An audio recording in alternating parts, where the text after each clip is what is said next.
ये कहानी सत्य घटनाओं से प्रेरित है।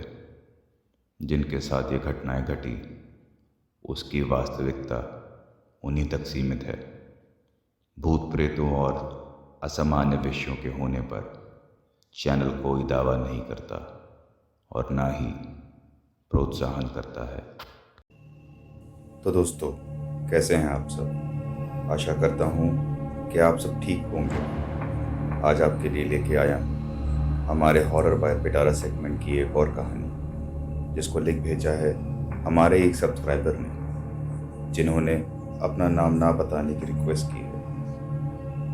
अगर आप पहली बार मेरे चैनल पे आए हैं तो सब्सक्राइब करके बेल आइकन ऑल पे क्लिक कर दें। साथ ही अगर आपके पास भी कोई अपनी कहानी हो और उसे मेरी आवाज़ में सुनना चाहते हैं तो लिख भेजिए मुझे मेरे इंस्टाग्राम या ईमेल पर, जिसका लिंक डिस्क्रिप्शन में है।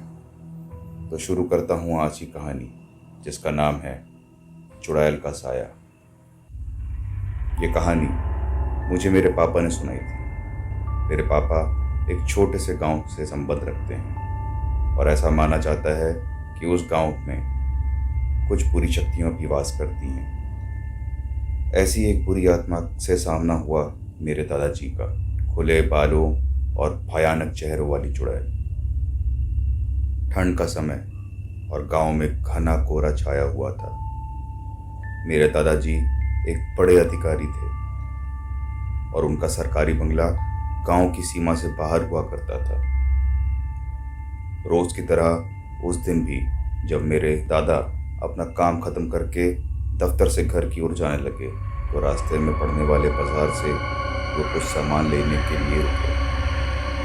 सामान लेते लेते उन्हें टाइम का पता ही नहीं चला और जब दादाजी ने अपनी घड़ी देखी तो टाइम देखकर उन्हें लगा कि आज घर पहुंचने में बहुत देर हो जाएगी। उन्होंने सोचा, जंगल के रास्ते अगर जाऊं तो जल्दी पहुंच जाऊंगा, इसलिए उन्होंने जंगल की ओर अपनी स्कूटर घुमा ली। काफ़ी अंधेरा हो गया था। दादाजी तेज़ गति के साथ स्कूटर चला रहे थे और अचानक से उनके स्कूटर के आगे एक औरत आ गई। उन्हें झटके से ब्रेक मारनी पड़ी। ब्रेक मारते ही दादाजी तेज़ आवाज़ में चिल्लाए, दिखता नहीं, मेरी ही गाड़ी मिली थी मरने के लिए। वो औरत सर नीचे झुकाए जोर जोर से रोए जा रही थी। दादाजी को लगा कि वह जरूर किसी मजदूर की पत्नी होगी जो रास्ता भटक गई है। रास्ता सुनसान था, इसीलिए उन्होंने सोचा कि इस महिला की मदद की जाए। उन्होंने उस औरत से पूछा कि वह यहाँ अकेले क्या कर रही है। उसने कोई जवाब नहीं दिया और जोर जोर से रोने लगी। ऐसा लग रहा था मानो सारा जंगल उसकी आवाज से गूंज रहा हो। दादाजी ने पूछा कि उसका घर कहाँ है, तो भी वह कुछ ना बोली। दादाजी ने उससे बोला कि तुम मेरे साथ मेरे घर चलो, सुबह तो मैं तुम्हारे घर छोड़ दूंगा। वह दादाजी के साथ चलने के लिए तैयार हो गई और स्कूटर के पीछे वाली सीट पर बैठ गई। सिर पर घूंघट की वजह से उसका चेहरा छिपा हुआ था और इधर घर पर सब दादाजी का इंतजार कर रहे थे। जैसे ही स्कूटर की आवाज़ आई, सब भागकर बाहर इकट्ठा हो गए। जब उस महिला के बारे में घर में पूछा गया तो दादाजी ने सारी कहानी बताई।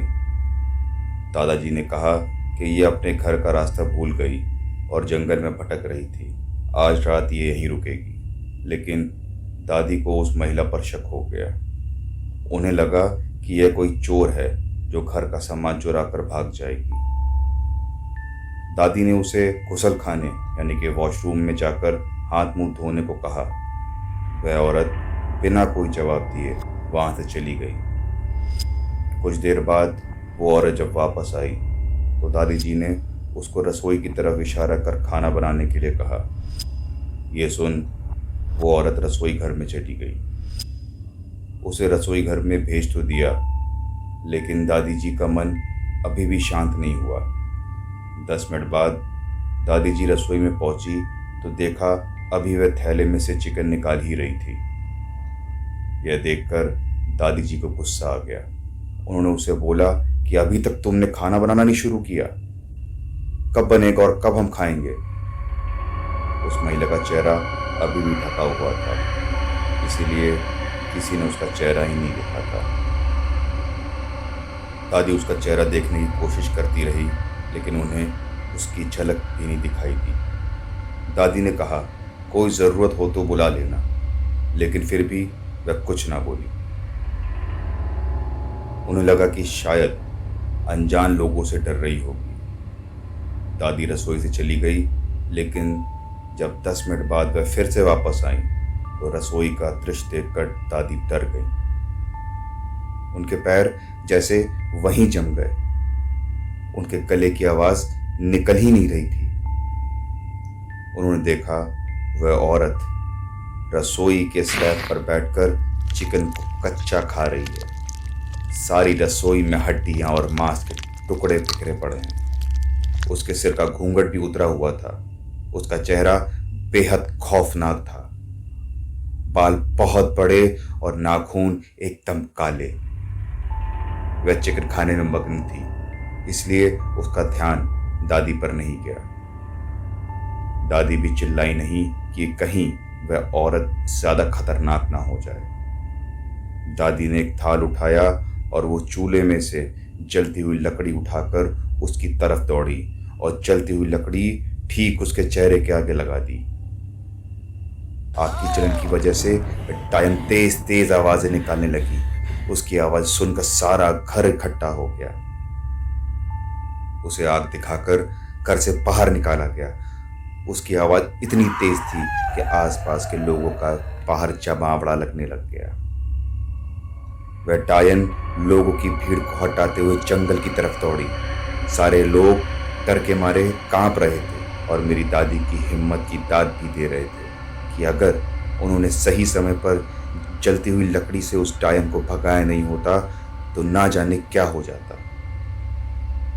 दादाजी सारा माजरा समझ के हक्के पक्के अपनी खाट पर ही बैठे रहे। कुछ देर बाद जब लोग वापस अपने घर चले गए तो दादी जी उनके पास आई और उनको पानी का गिलास देते हुए बोली, अजी आप परेशान ना हो, मैं तो उसको देखते ही समझ गई थी कि कुछ ना कुछ गड़बड़ है। आप खाना खा के आराम से सो जाइए, मेरे होते हुए आपको कुछ नहीं होगा। और हाँ, अब अगली बार जंगल के रास्ते ना आइएगा और दिन में भी किसी दुखियारी की मदद करने की कोशिश भी ना करिएगा। गांव वाले बता रहे हैं कि ये चुड़ैल सालों से उस जंगल में रहती और वहां से गुजरने वाले किसी भी जीव को मार के खा जाती है। अभी तक ना जाने कितनों के घर उजाड़ चुकी है चुड़ैल। मेरे पिताजी ने मुझको बताया कि इस घटना के 1 साल बाद मैं जन्मा और परिवार की सुरक्षा को देखते हुए दादाजी ने अपना तबादला दूसरे कस्बे में करवा लिया। कहते हैं आज भी वो चुड़ैल उस जंगल में घूमती नजर आती है और अंधेरा होने के बाद कोई भी गांव वाला भूल के भी उस जंगल के रास्ते नहीं जाता। फिर भी कई बार जंगल के बाहर वाले रास्ते पर मवेशी और नर कंकाल दिख जाते हैं। बस इतनी सी थी एक कहानी। आशा करता हूं आपको ये कहानी पसंद आई होगी।